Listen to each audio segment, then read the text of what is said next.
The 2020 season is going to be shorter than its intended 22-race run. How much shorter? Well, we don't know that yet. But a shorter season is fine, as we're already 6 races, which is a full 38% longer than what used to be the mandated maximum length of the season at the start of the century.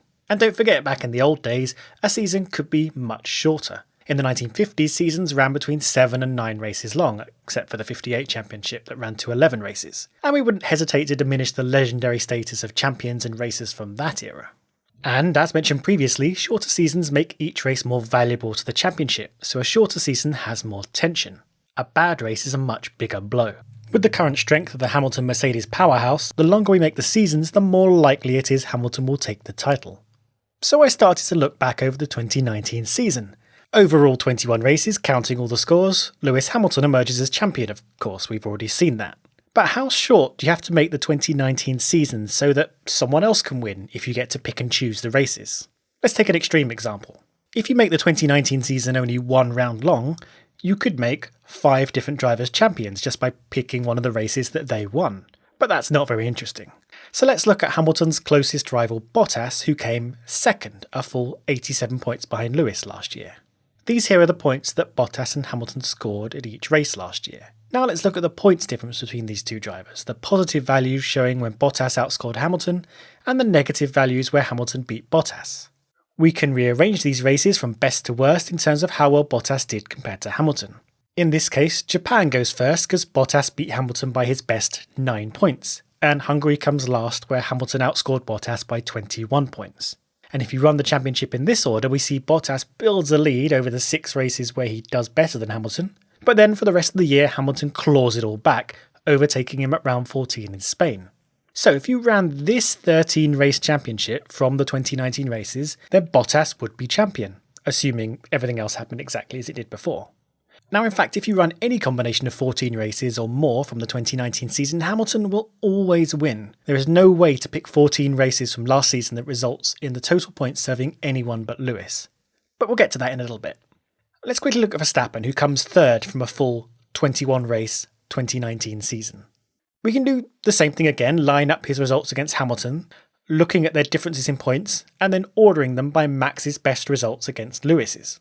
Now Max outscores Hamilton 4 times, with 3 of these being wins, and if we run the championship in this order, Verstappen holds onto the lead for 11 rounds until Lewis overtakes him at the 12th race. So we can clip it here and create an 11-round championship in which Verstappen wins, Bottas comes third, Leclerc comes fourth, and so on. Now if we try and do the same thing with Leclerc, it's a little more interesting.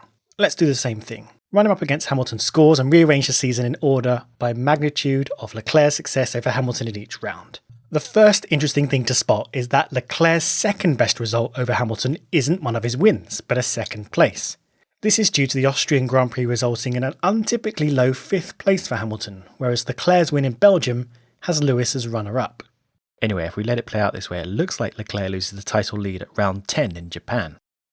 But focusing on the Hamilton versus Leclerc battle is masking the bigger picture of the championship.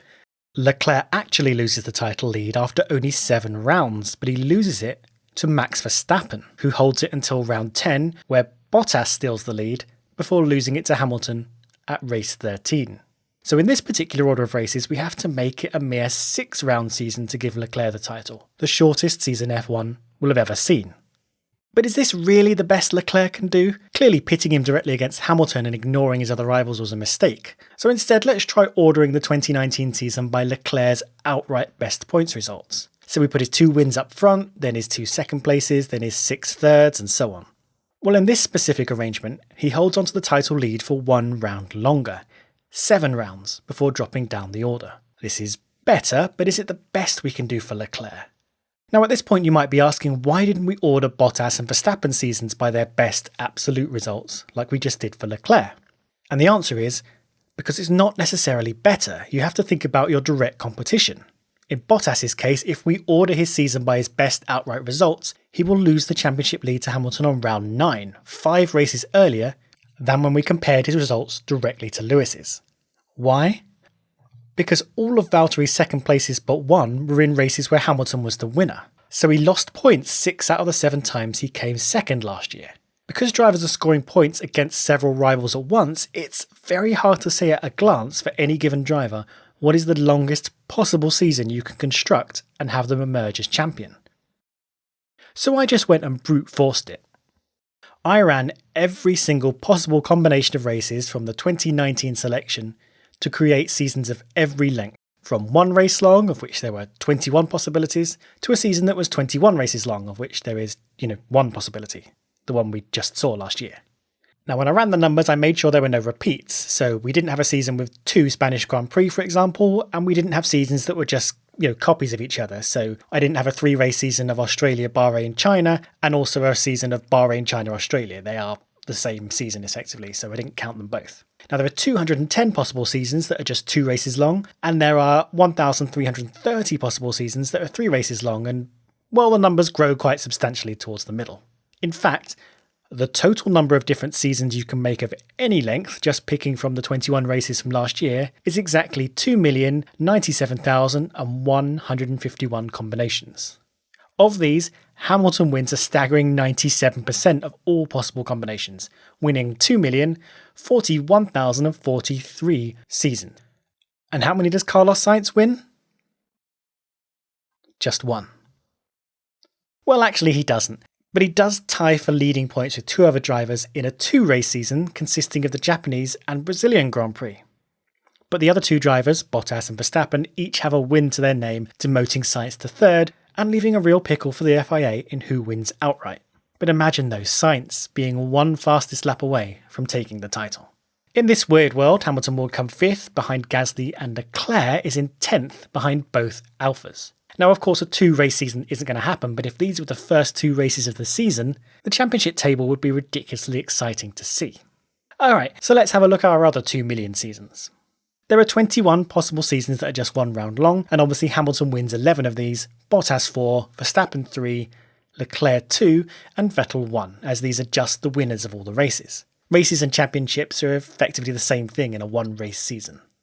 Extend the season to 2 rounds and we see Hamilton winning 115 out of the 210 combinations, a cool 55% of all possible seasons. Bottas wins 15% of the time, but Verstappen actually wins more 2-race seasons. 22% of the titles go his way in this case. And this is because 2 of Verstappen's 3 wins occurred when almost all of his closest rivals did very badly. So when forming a 2-race season, Max can pick one of these 2 races where he has a massive margin over the other top drivers, and combine them with almost any other race to hold the title lead.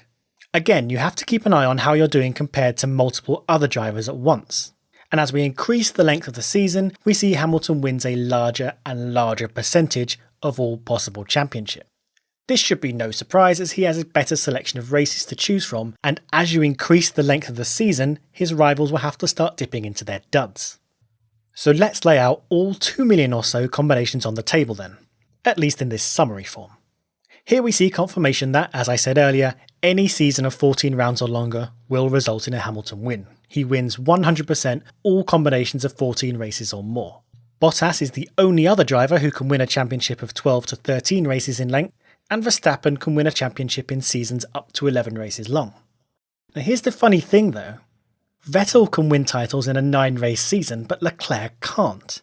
The longest season made from a selection of races from 2019 that Leclerc can win overall is just 8 rounds long, where he wins 89 times, or 0.04% of the time, or 1 in every 2,500 combinations. Like this potential 8-race season made up of Australia, Bahrain, Austria, Britain, Germany, Belgium, Italy and Singapore, in which Leclerc ties on points with Hamilton and each have 2 wins and 2 second places, but Leclerc edges it by having 3 third places. What a nail-biter that would have been. Now there is no combination of 9 races that will allow Leclerc to win overall though, but Vettel can win 29 of the 300,000 possibilities, like this season in which Vettel wins the final round in Mexico by 1 point over Hamilton. It is strange that despite coming 24 points behind Leclerc in real life, Vettel is able to manage the harder trick of getting the top score from a longer season. In fact, from all possible seasons, all 2 million plus of them, Vettel is able to win more than Leclerc. He wins about 25% more championships than the amount Leclerc is able to win overall. And that's weird, huh? And this demonstrates the complexity of each race result, how each result is not just the points you take home, but the points your rivals take home too. A second place where all your rivals finish close by is not as good for you as a second place where your rivals have an off day. In Austria, Leclerc came second and gained a net 9 points over his 4 closest rivals. In Germany, Vettel came second and gained a net 44 points over the same rivals. In terms of the championship, Germany is much more valuable to Vettel than Austria was to Leclerc. Overall, Vettel is able to play more tactical combinations of races to come out on top than Leclerc is, just down to the nature of how his good results sat in comparison to others. So this has been a weird exercise in looking at the 2019 points data, and a reminder that a shorter season allows more opportunities for the underdogs to come through. But it's going to take more than just culling a few rounds to stop the Hamilton-Mercedes juggernaut, so we're just going to have to hope their rivals are coming packing with more skill, determination and engineering than they have before.